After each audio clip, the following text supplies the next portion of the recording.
चलो तो आज एक और कविता पढ़ेंगे अज्ञे के सिलेबस सॉरी हमारे सिलेबस में शामिल बावरा अहेरी।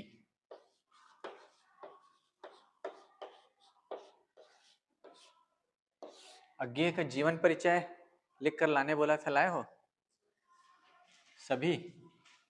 डिंपल को छोड़कर, क्योंकि डिंपल तो नहीं आई थी। Very good. अज्ञे का पूरा नाम पता है क्या है? एक नंबर का प्रश्न पूछ देते हैं एग्जाम में, है ना? रिकॉर्डिंग ऑन है विनीता? चल रहा है ना टाइमर? हाँ ठीक है। तो आज एक कविता पढ़ेंगे बावरा अहेरी। बावरा मतलब पागल, है ना? पुष्पा में बोलती है ना, मेरे को देख के कांवरा बावरा हो गया था रश्मिका, ठीक है? तो बावरा मतलब क्या होता है? पागल। अहेरी मतलब अहेरी, हाँ? अहेरी नहीं जानते? शिकारी, ठीक है? तो कविता का शीर्षक है बावरा अहेरी। अर्थ निकालेंगे तो क्या अर्थ निकलेगा? पागल शिकारी, ठीक है? तो यहाँ बावरा अहेरी पागल शिकारी किसको कहा है कवि ने?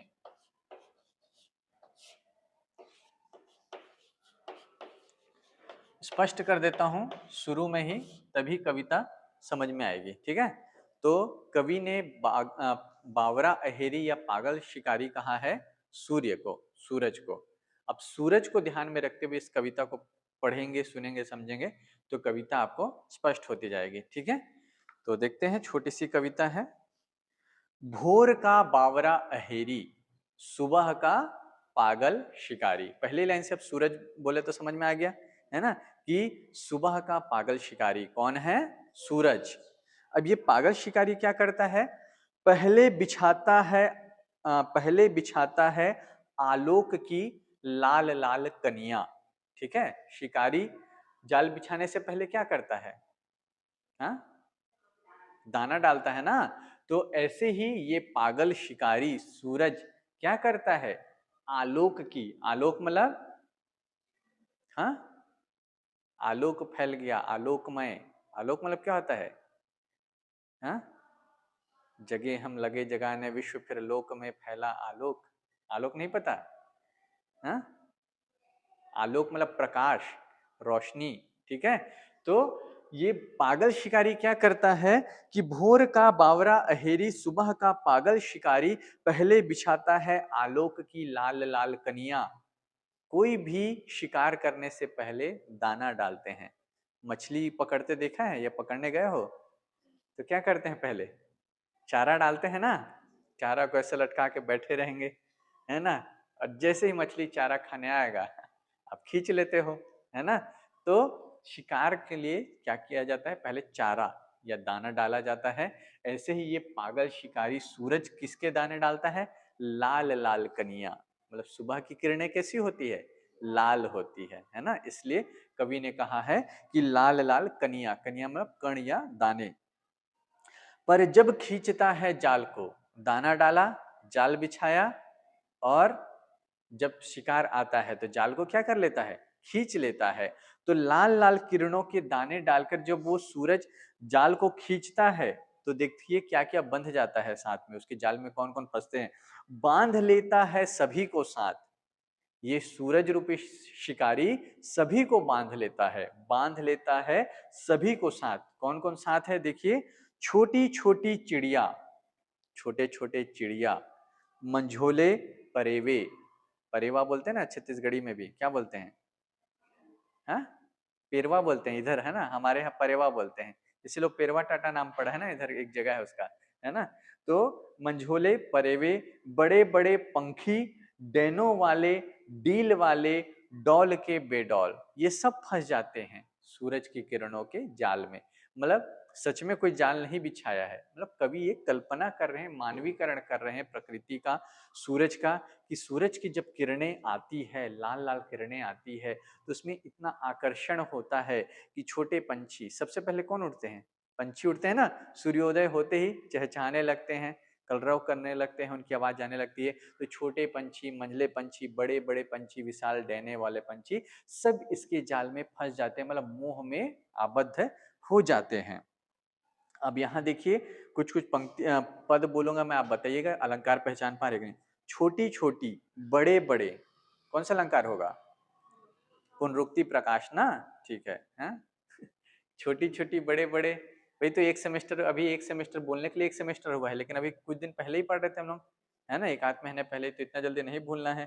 तो छोटी छोटी, दो शब्द रिपीट हो रहा है बार बार, छोटी छोटी, बड़े बड़े। तो जब एक ही शब्द एक से अधिक बार क्या होगा, उसकी आवृत्ति होगी और दोनों ही बार उसका अर्थ समान होगा, अनन्विति।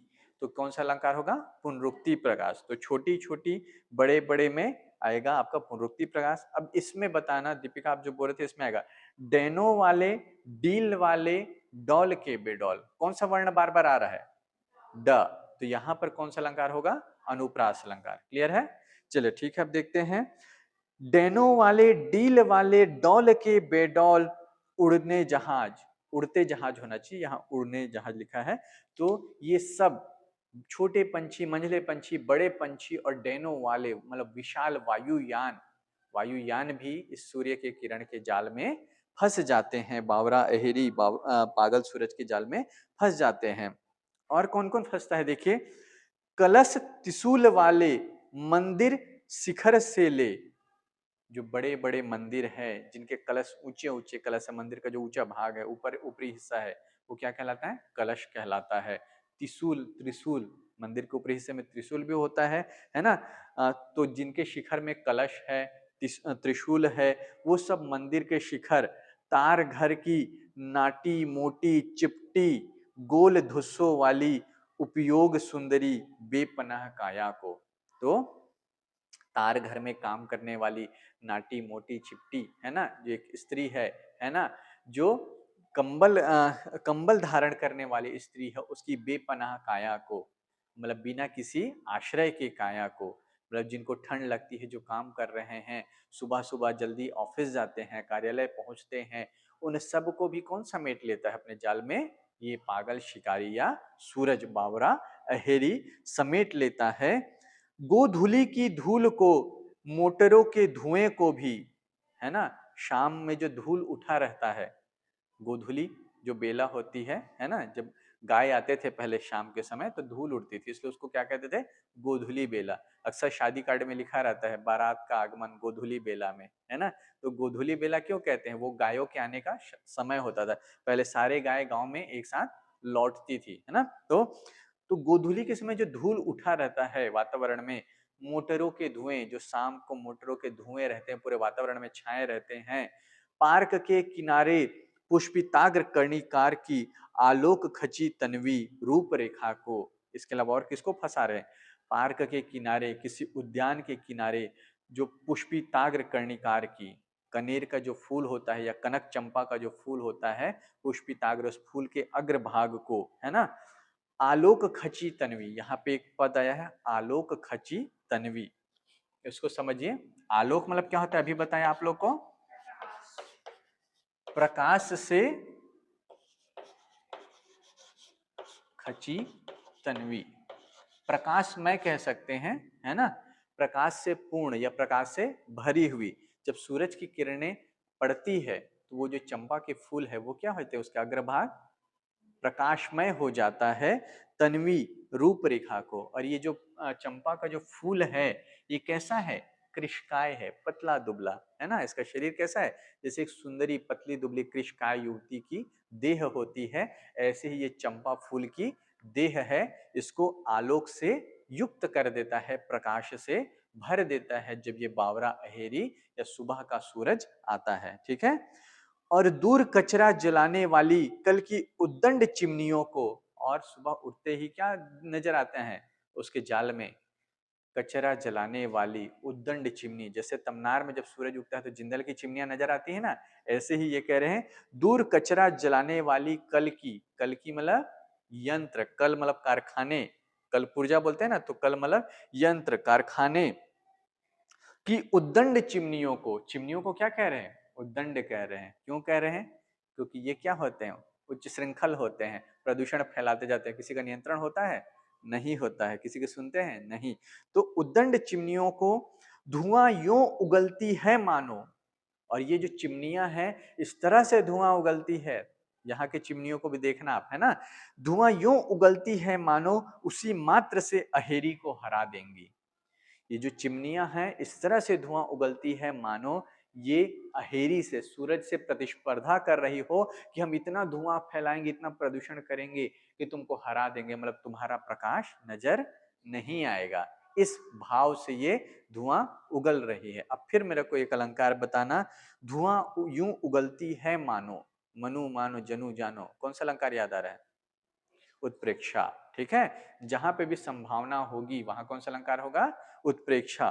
तो अलंकारों को पकड़ना सीखिए और विशेष में जब व्याख्या आएगी तो विशेष में लिखिएगा कि धुआं यूं उगलती है मानो पंक्ति में उत्प्रेक्षा अलंकार है। क्लियर है? तो यहां तक पहला भाग है। फिर देखते हैं, समझ में आया यहां तक? बहुत सरल है, सादा सिंपल सी कविता है, लेकिन प्रतीकात्मक रूप से है। सूर्य का मानवीकरण किया गया है, प्रकृति का मानवीकरण किया गया है। ठीक है, अब यहाँ पर भाव बिल्कुल बदल जाएगा। पहले जो हम लोगों ने पंक्तियां पढ़ी अभी तक, उसमें सूरज को शिकारी के रूप में चित्रित किया गया, क्यों किसको किसको अपने जाल में फंसा लेता है। लेकिन आगे कवि अपने मनोभावों का चित्रण कर रहे हैं। सूर्य को प्रकाश का प्रतीक मान रहे हैं, सकारात्मकता का प्रतीक मान रहे हैं, ज्ञान का प्रतीक मान रहे हैं। सूर्य को या दीपक को साहित्य में ज्ञान का प्रतीक मानते हैं, है ना।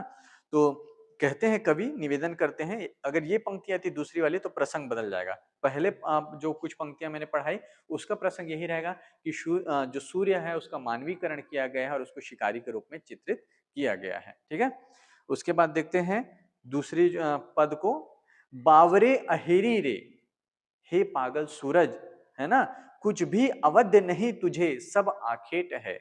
मतलब कुछ भी तुमसे छूटा नहीं है, अवध कुछ भी ऐसा नहीं जिसका तुम वध नहीं कर सको, जिसको तुम नष्ट नहीं कर सको, तुम्हारी पहुंच से कुछ भी बाहर नहीं है, सब आखेट है, सब तुम्हारे लिए क्या है? शिकार है। मतलब सूरज की पहुंच से कुछ दूर है क्या? पृथ्वी में जो भी है सूरज की किरणें सभी जगह पहुंचती है। तो वही कह रहे हैं कि तुम सबको नष्ट कर सकते हो, सब तक तुम्हारी पहुंच है, सब तुम्हारे लिए आखेट है। तो फिर कवि कहते हैं मैं भी तुमको एक लक्ष्य देता हूं, एक काम देता हूं, एक बस मेरे मन विवर में दुबकी कलौस को दुबकी ही छोड़कर क्या तू चला जाएगा। अब प्रश्न कर रहे हैं कि जब सब कुछ तुम्हारे क्या रेंज में है, सब कुछ तुम्हारे नियंत्रण में है, कुछ भी तुम्हारी सीमा से बाहर नहीं है, तुम्हारी पहुंच सब तक है, सबको तुम नष्ट कर सकते हो, सबका तुम आखेट कर सकते हो, तो एक बात बताओ, मेरे मन विवर में दुबकी कलौस को, मेरे मन के गहरी गुफा में जो कालिमा छाई हुई है, दुबकी ही छोड़कर क्या तू चला जाएगा। अरे हैं, तुम चंपा की कली तो तक आलोकित कर रहे हो, पढ़े ना, आलोक खची तन्वी, एक छोटे से फूल को भी तुम आलोकित कर रहे हो, तो मेरे मन की गुफा में जो कालिमा छाई हुई है, अंधकार छाया हुआ, अज्ञान छाया हुआ या निराशा छाई हुई, क्या तुम उसको ऐसे ही छोड़कर चले जाओगे? संसार को आलोकित करने वाले सूरज, क्या तुम मेरे मन को आलोकित नहीं करोगे? यह प्रश्न है। और एक पंक्ति फिर आई है, देखिए पद आया है, मन विवर, विवर का अर्थ होता है गुफा, मन को गुफा कह दिया है ना, मन पर गुफा का आरोपण है या मन को गुफा का रूप दे दिया है। कौन सा अलंकार होगा? रूपक अलंकार। समझ में आ रहा है ना? चलिए ठीक है, ऐसे ही समझते चलिए, आखिरी सेमेस्टर है, अभी नहीं सीखोगे तो फिर नहीं सीख पाओगे, है ना। इसलिए इसको ध्यान दीजिए, जिनको नहीं समझ में आ रहा है, पकड़ नहीं पा रहे हैं, वो पूछिएगा कि आपने रूपक क्यों बोला था, अपने सहेलियों से पूछिएगा, वो बता पा रहे हैं तो, है ना। तो कह रहे मेरे मन विवर में, मन को क्या कह रहे हैं? गहरी गुफा कह रहे हैं, विवर मतलब गुफा। मन गुफा है कि नहीं? आपका मन कितना गहरा है, मन में क्या चल रहा है, कौन जानता है? जानते हैं क्या? हो सकता है कोई बहुत दुख में हो, लेकिन सबके सामने हंस हंस कर मिल रहे हो, है ना। बोलते हैं ना कि कुछ लोग जो ज्यादा हंसी मजाक करते हैं वो अंदर से बहुत अकेले होते हैं, बहुत परेशान होते हैं। तो मन सबका एक गहरी गुफा के समान है। मन में क्या चल रहा है, आपके कोई बहुत घनिष्ठ मित्र है या जो जीवन में आपसे सब एकदम निकट है, आत्मीय संबंध है, वही जान पाएगा, है ना। तो यही कह रहे कि मेरे मन में जो कालिमा छाई हुई है, संसार को आलोकित करने वाले सूरज, तुमसे तो कुछ भी अवध्य नहीं है, तुम सबका वध कर सकते हो, सबको नष्ट कर सकते हो, तो मेरे मन की कालिमा को क्यों नहीं मिटाते हो, है ना।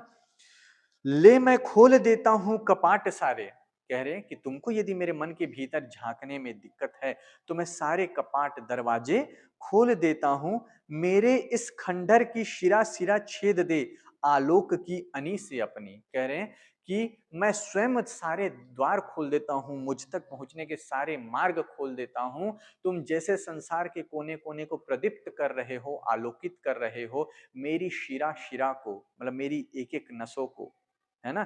जैसे पुराने समय के, अभी तो फिर से योग का प्रचलन लौट रहा है। योग में एक योग होता है, सूर्य नमस्कार होता है।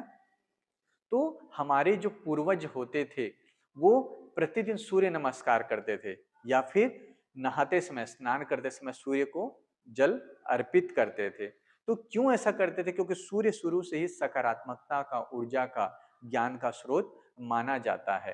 तो यही भावना कवि के मन में है कि मेरी शिरा शिरा को, मतलब मेरी एक एक धमनियों में, नसों में तुम्हारी सकारात्मकता का, ऊर्जा का, ज्ञान का प्रवाह हो। तो मैं खोल देता हूँ कपाट, सारे सारे द्वार खोल देता हूँ, और शिरा शिरा छेद दे आलोक की, यानी से अपने आलोक की किरणों से तुम क्या करो, मेरी शिरा शिरा को छेद दो।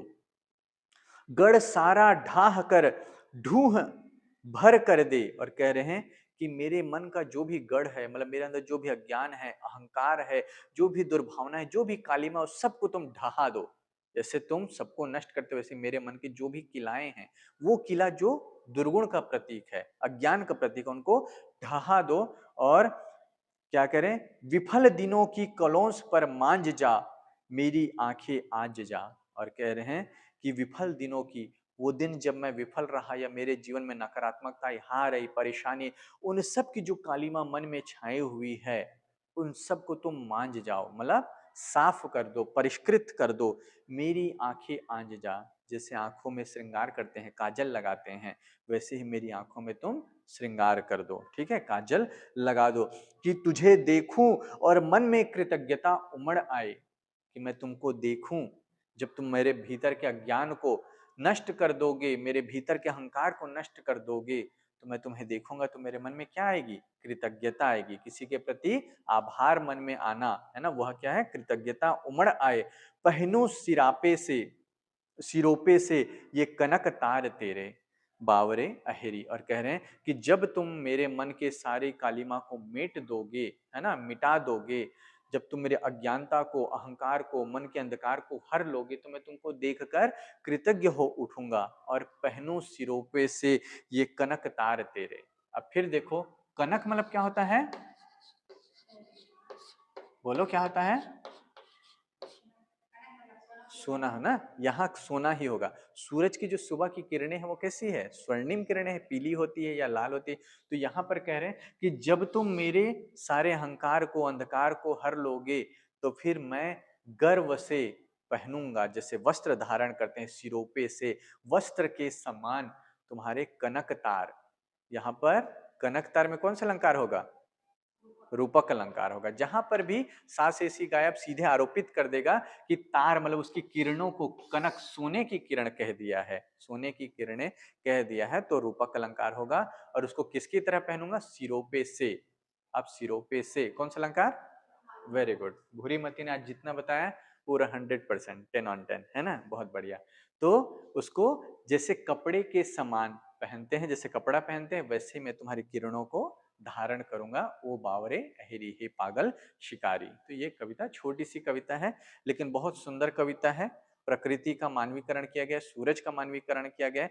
पहली कुछ पंक्तियों में सूरज किस तरह से शिकार करता है वो सब बताया, और फिर दूसरे पंक्तियों में भाव बदलता है। और कवि कहते हैं जब तुम सबका शिकार करते हो, तुमसे कुछ भी अवध्य नहीं है, सब कुछ तुम्हारे मतलब सीमा के भीतर है, तो तुम मेरे मन के अहंकार को भी हर लो, मेरे अहंकार का, मेरी अज्ञानता का वध करो। मेरी आंखों में जैसे काजल लगा के श्रृंगार करते हैं, वैसी काजल लगाओ, मांझ दो मेरी मन के कालिमा को, तो मैं तुम्हारे प्रति कृतज्ञ भाव से उमड़ उठूंगा, तुम्हारा स्वागत करूंगा। समझ में आया? तो ये आपकी छोटी सी कविता है, बावरा अहेरी। पंक्ति में 1 नंबर का प्रश्न आ सकता है कि बावरा अहेरी कविता में बावरा अहेरी किसका प्रतीक है, या किसे बावरा अहेरी कहा गया है। तो क्लास अटेंड किए हैं तो समझ जाएंगे कि कौन है बावरा अहेरी, सूरज है, ठीक है। और जो अटेंड नहीं कर पाओगे डिम्पल जब क्लास, तो वीडियोस जितना हो सके अपलोड करेंगे, उसको देख लेना कम से कम, ठीक है। चलिए यहीं फिनिश करते हैं, फिर अगली क्लास में एक नई कविता के साथ मिलेंगे, ठीक है।